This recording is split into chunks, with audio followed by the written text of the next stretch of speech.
नमस्कार, शाम के 7 बजने को हैं। आप देख रहे हैं देश तक। मैं हूं आपके साथ चित्रा त्रिपाठी। राजस्थान की सियासत में अब नया ट्विस्ट आ गया है। विधानसभा सत्र से पहले राहुल ने सुलह का फॉर्मूला तैयार किया है। आपको बताएंगे कि क्या है राहुल गांधी का वो फॉर्मूला। इसके अलावा बात करेंगे बाढ़, बारिश के कोहराम की और कोरोना की बेकाबू होती रफ्तार की।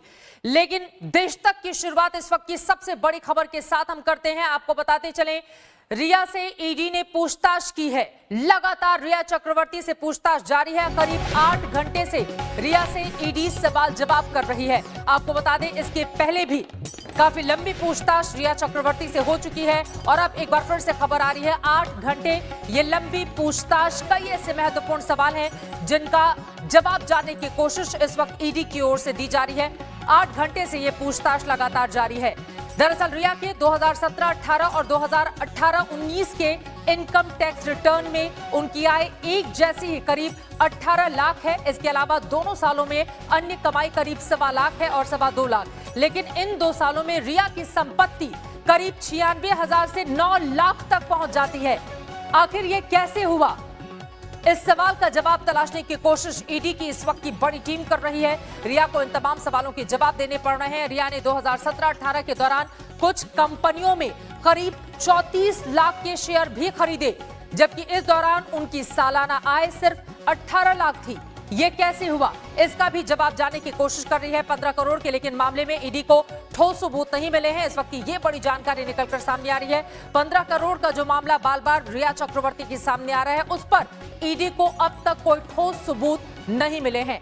वहीं 2018-19 की बात करें तो शेयरों में निवेश 34 लाख से बढ़कर 42 लाख तक पहुंच गया। तो ये तमाम वो बैंक खाते जिसको लेकर बार बार रिया चक्रवर्ती सवालों के घेरे में है। सुशांत का परिवार सीधे सीधे रिया पर आरोप लगा रहा है, तो वहीं ईडी कर रही है भारी लेन देन के मामले में पूछताछ। लेकिन 15 करोड़ मामले में ईडी को नहीं मिले हैं कोई ठोस सबूत। इस वक्त यही बड़ी जानकारी निकलकर सामने आई है। लेकिन सुशांत सिंह की मौत की जांच, रिया और सुशांत के परिवार के दावों के बीच करीब साल भर पुराना एक वीडियो भी सामने आया है, जिसमें सुशांत अपने बांद्रा वाले घर पर परिवार के साथ बैठकर पूजा पाठ कर रहे हैं। रिया के परिवार के दावों के उलट वीडियो कुछ और ही कह रहा है। दरअसल यहां पर सुशांत अपनी बहन और बहनोई के साथ पूजा अर्चना करते हुए, शिव भक्ति करते हुए, महामृत्युंजय का जाप करते हुए दिखाई दे रहे हैं। रिश्तों की इस नई पहेली और इस वीडियो के मतलब और मायने क्या है, हमारे इस रिपोर्ट में देखिए। पूजा पाठ में लीन एक्टर सुशांत सिंह राजपूत का ये वीडियो पिछले साल 9 अप्रैल का है। साथ में बहन प्रियंका, सुशांत के बहनोई और परिवार के करीबी लोग भी हैं। पीछे मंत्र पढ़ते पंडितों और भजन मंडली की आवाज सुनाई दे रही है।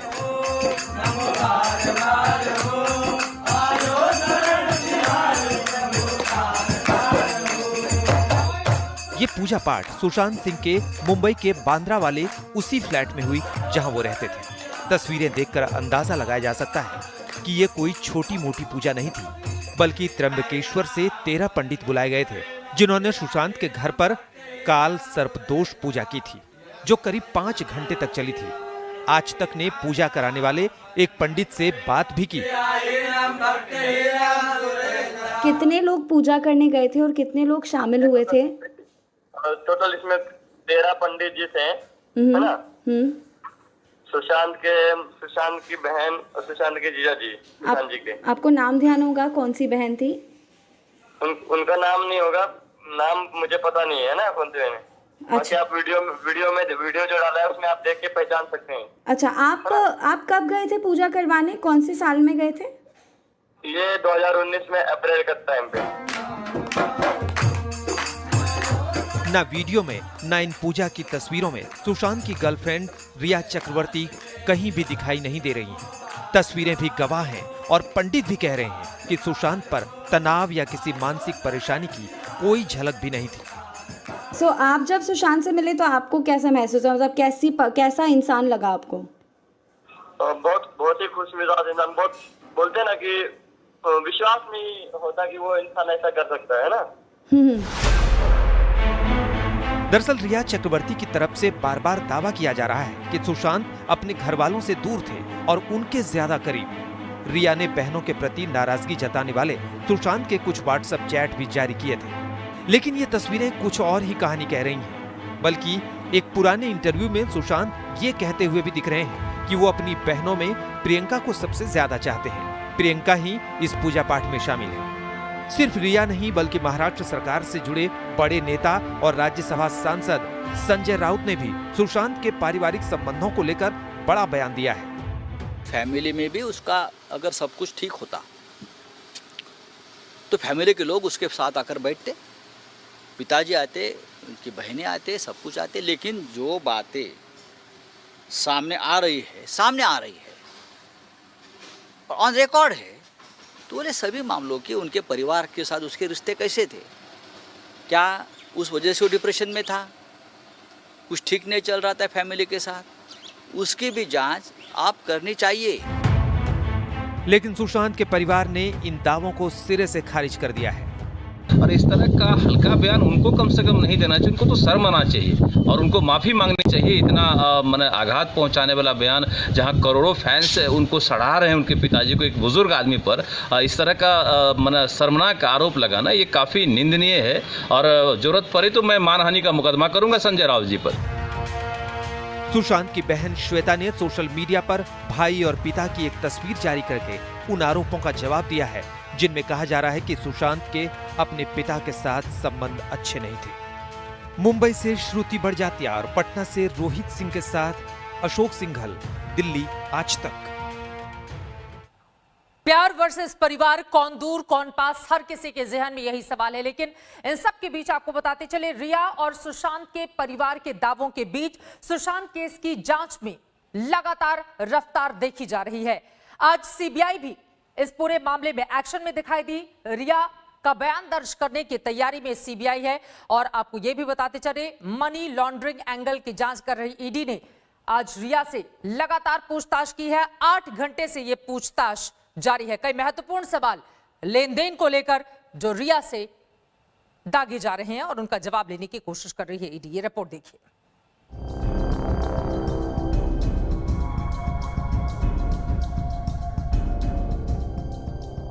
लंबे इंतजार के बाद आज आखिरकार सुशांत सिंह केस में सीबीआई की एंट्री भी हो गई। फरीदाबाद में सुशांत की बहन और उन्हीं के घर में ठहरे उनके पिता का बयान दर्ज करने पहुंचे सीबीआई अधिकारियों ने औपचारिक तौर पर अपनी जांच की शुरुआत कर दी। इधर सीबीआई हरकत में आई और उधर ईडी की जांच ने रफ्तार पकड़ ली है। आज रिया चक्रवर्ती और उनके भाई शौबिक को ईडी ने फिर से पूछताछ के लिए बुलाया। रिया के पिता और सुशांत की पूर्व मैनेजर श्रुति मोदी भी ईडी दफ्तर में पेश हुए।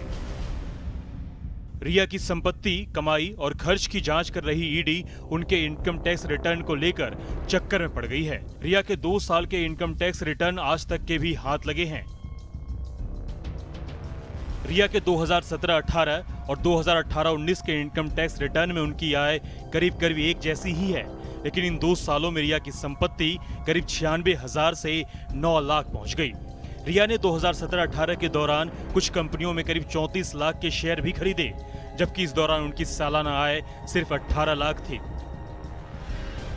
उनकी मेंटल कंडीशन ठीक नहीं थी या फिर मेडिसिन ले रहे थे, तो मुझे नहीं लगता है कि जो भी पैसा निकला है या निकला होगा वो उनके नॉलेज में होगा। और जिस तरीके से जांच एजेंसी काम कर रही है, मुझे लगता है क्योंकि फिर बुलाया गया है, अगर हर चीज़ पहले क्लियर किया होगा तो फिर नहीं बुलाया जाता। मुझे लगता है कहने की वो ऐसी चीज़ है जो इन्फॉर्मेशन अभी तक क्लियर नहीं हो पा रही है। और मुझे लगता है कि ईडी हो या सीबीआई हो, वो जांच करके जिसको भी न्याय देना है, जो भी इसमें कल्प्रिट है और जो भी चीज़ होगा वो जरूर बाहर लेके आएगी।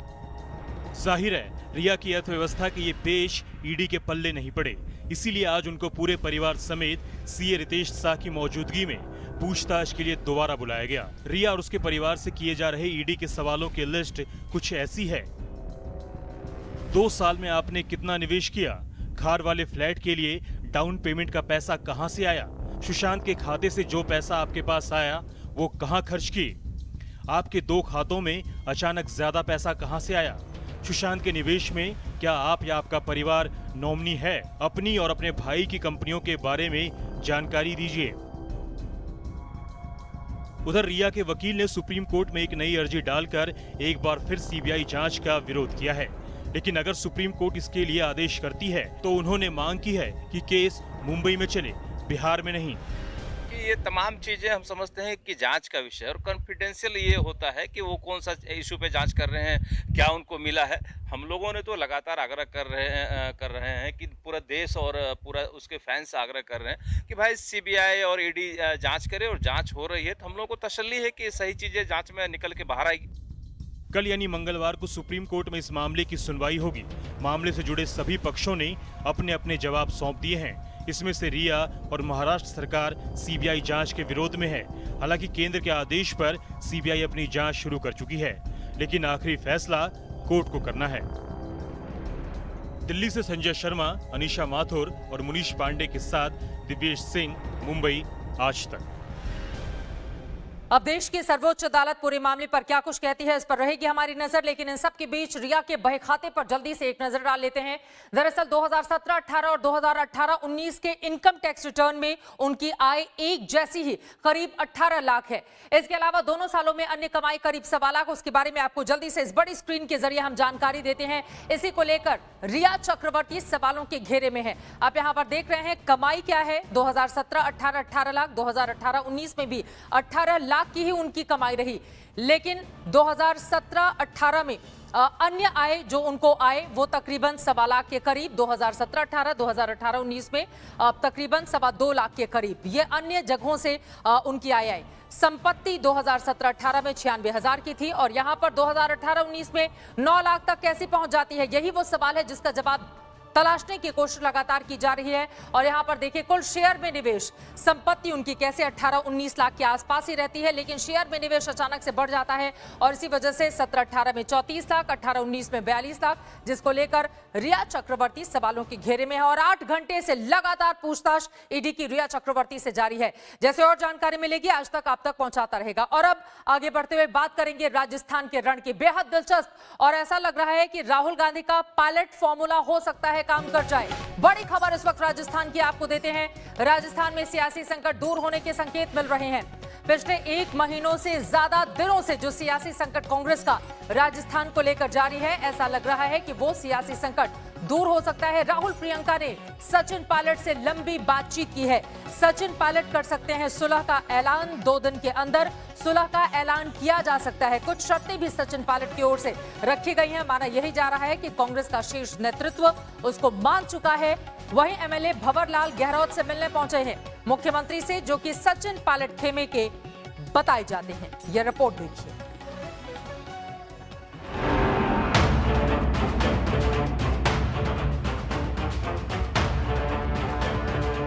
जानते थे कि निकम्मा है, नाकारा है, कुछ काम नहीं कर रहा है, खाली लोगों को लड़वा रहा है।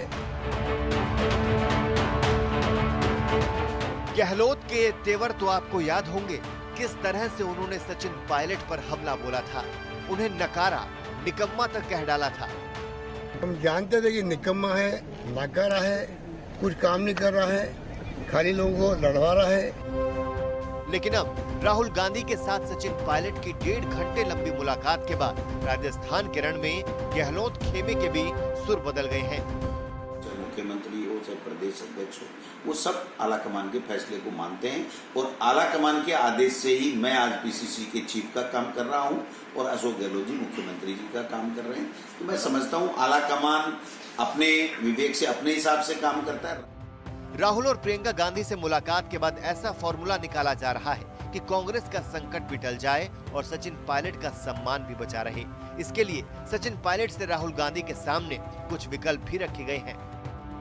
भविष्य में पायलट को मुख्यमंत्री बनाने की घोषणा हो, पायलट गुट से 2 उप मुख्यमंत्री बनाए जाएं, पायलट समर्थकों को मंत्री पद, बोर्ड में जगह मिले, पायलट दिल्ली में कांग्रेस महासचिव का पद ले सकते हैं, राहुल गांधी के वादों को लागू करने की घोषणा हो।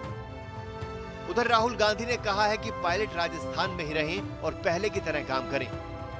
पायलट अपने दोनों पदों यानी उप मुख्यमंत्री, प्रदेश अध्यक्ष पर लौटे। सरकार के कामकाज के लिए कमेटी बनेगी। राहुल गांधी पायलट खेमे के विधायकों से बातचीत कर सकते हैं।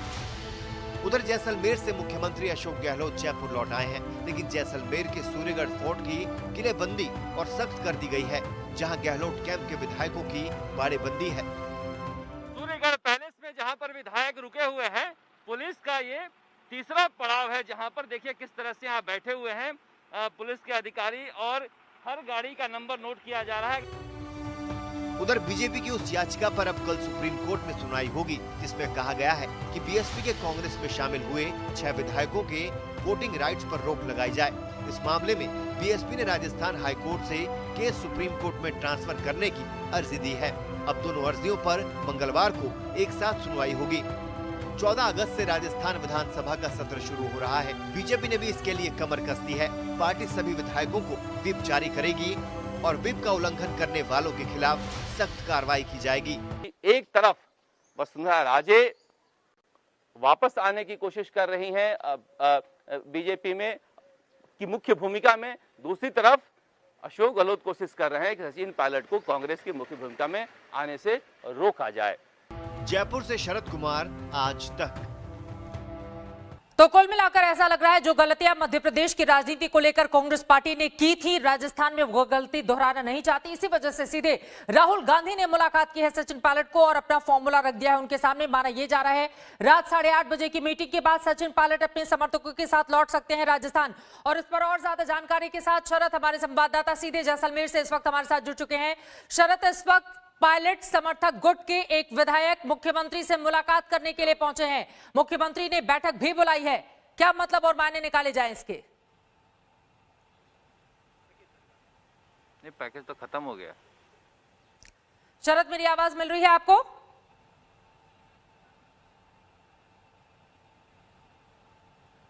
चलिए, ऐसा लग रहा है कि शरद तक आवाज नहीं जा रही है। एक बार फिर से आपको बताते हैं, पिछले 1 महीने से ज्यादा का वक्त गुजर चुका है।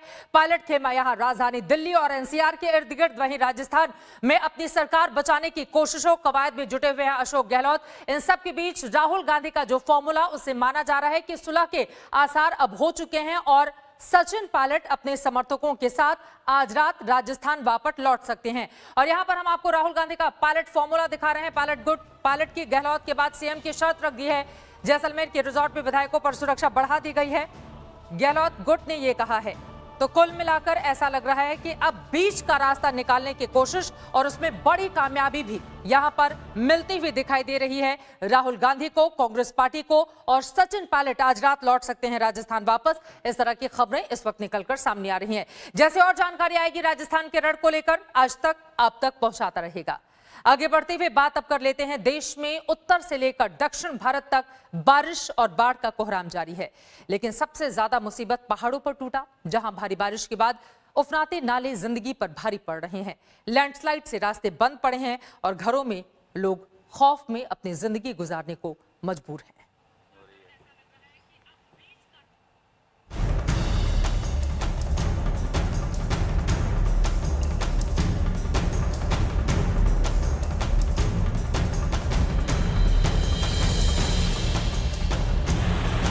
पहाड़ों में कई दिन से जारी मूसलाधार बारिश से जनजीवन अस्त व्यस्त हो गया है। ये तस्वीरें देहरादून के टपकेश्वर महादेव मंदिर की हैं। यहाँ कई साल बाद तमसा नदी का रौद्र रूप दिख रहा है। हालत ऐसी है कि मंदिर तक आने जाने वाले रास्तों पर तूफानी लहरों का राज है। भगवान के भक्त भी कुदरत की कहर के आगे बेबस हैं। उत्तराखंड में मूसलाधार बारिश के बाद कालाडूंगी का मैथी साह नाला उफान पर आ गया है। पुल के ऊपर से बहने लगा है। 2 स्कूटी सवारों ने इसे पार करने का जोखिम उठाया और पानी की धार में बह गए। गनीमत रही कि कुछ दूर बाद उन्हें लोगों ने बचा लिया। रुद्रप्रयाग के गांव सिरवाड़ी में देर रात बादल फटने से तबाही मच गई। घरों में सैलाब के साथ पहाड़ों से आया मलबा घुस गया। रास्ते तबाह हो गए, खेतों में खड़ी फसल बर्बाद हो गई। उत्तराखंड के विकासनगर के कालसी चक्राता हाईवे पर भारी बारिश के साथ एक भारी भरकम चट्टान पिकअप वैन पर गिरी। गनीमत रही कि चट्टान को देखकर पिकअप में सवार लोग भाग खड़े हुए और जान बच गई। लेकिन इसके बाद हाईवे पर दोनों तरफ भारी जाम लग गया। दक्षिण भारत में भी मानसून की आफत बरस रही है। कोट्टायम के मनारकड़ू में एक कार सवार बाढ़ की लहरों में बह गया। उसे बचाने के लिए कई घंटों तक रेस्क्यू ऑपरेशन चला। 4 फीट से ज्यादा पानी में डूबकर बचाव दल ने कार सवार को बचाने की जी तोड़ कोशिश की। रेस्क्यू बोट के जरिए बचाव कर्मी कार सवार तक पहुंचे, फिर रस्सी बांधकर कड़ी मशक्कत के बाद उसे बाहर निकाला गया। बाढ़ की विभीषिका झेल रहे बिहार के लिए अगले 3 दिन भारी है। मौसम विभाग के मुताबिक इस दौरान भारी बारिश के साथ वज्रपात हो सकता है। इडुक्की से गोपी कृष्णन और रामनगर से राहुल सिंह के साथ दिलीप सिंह राठौड़, देहरादून, आज तक। उधर केरल के मुन्नार में लैंडस्लाइड से मौत का मामला भी सामने आया है, जो अपने आप में बेहद हैरान और परेशान करने वाला है। आपको बता दें कि वहां पर मूसलाधार बारिश और उसके बाद बाढ़ जैसी स्थिति, जिसने लोगों की जिंदगी पूरी तरह से बिगाड़ कर रख दी है। लेकिन उसके पहले आपको एक और बड़ी खबर देते हैं। कृष्णानंद राय हत्याकांड में सनसनीखेज खुलासा हुआ है। साल 2015 में जिस दिन कृष्णानंद राय की हत्या हुई थी, उसी दिन का एक ऑडियो कॉल आज तक को मिला है। ऑडियो कॉल में यूपी के बाहुबली नेता मुख्तार अंसारी जेल में बैठकर अपने शार्प शूटर से फोन पर बात कर रहा है। आज तक के पास बीजेपी विधायक कृष्णानंद राय हत्याकांड से जुड़ा एक ऑडियो हाथ लगा है। ये ऑडियो उसी दिन का है जिस दिन साल 2005 में कृष्णानंद राय की हत्या की गई थी। इस ऑडियो में पूर्वांचल के बाहुबली नेता मुख्तार अंसारी और उनके शार्प शूटर अभय सिंह के बीच बात हो रही है। तब मुख्तार अंसारी गाजीपुर जेल में बंद था और अभय सिंह फैजाबाद जेल में। बोला ठाकुर वो भैया एक को जमीन नहीं मिली रिजवान भाई से, वहाँ बात की वजह हुई तो सब लोग आए थे नवाब।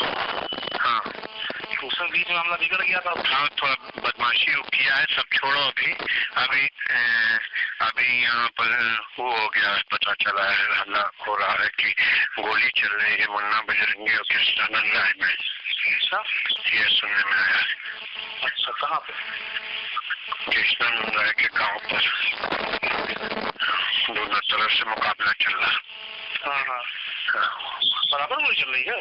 हाँ एक तरफा। जय श्री राम। इस गोलीकांड में बीजेपी विधायक कृष्णानंद राय समेत 7 लोग मारे गए थे। इस ऑडियो कॉल को यूपी एसटीएफ ने सीबीआई को भी सौंपा था, लेकिन सबूतों के अभाव में सभी आरोपी छूट गए थे। बाद में मुन्ना बजरंगी की बागपत जेल में हत्या कर दी गई, जबकि लखनऊ में एसटीएफ ने राकेश उर्फ हनुमान पांडे को एनकाउंटर में मार गिराया। अरविंद ओझा, दिल्ली, आज तक। एक भूल सुधारते हुए 2005 में कृष्णानंद राय हत्याकांड सामने आया था, जिसके बाद पुलिस पूरे मामले की लगातार तफ्तीश भी कर रही थी। इसी के साथ देश तक में अभी के लिए बस इतना ही। एक ब्रेक के लिए हम रुकेंगे। ब्रेक के बाद देखिए मोदी नीति से चीन बेदम। देखते रहिए आज तक। फौरन लौटते हैं। नमस्कार, मैं हूं अंजना ओम कश्यप। हमें उम्मीद है ये वीडियो आपको पसंद आया होगा। लेटेस्ट खबरों के लिए यूं ही देखते रहिए आज तक, और इस वीडियो के पसंद आने पर लाइक, शेयर एंड सब्सक्राइब करना ना भूलें।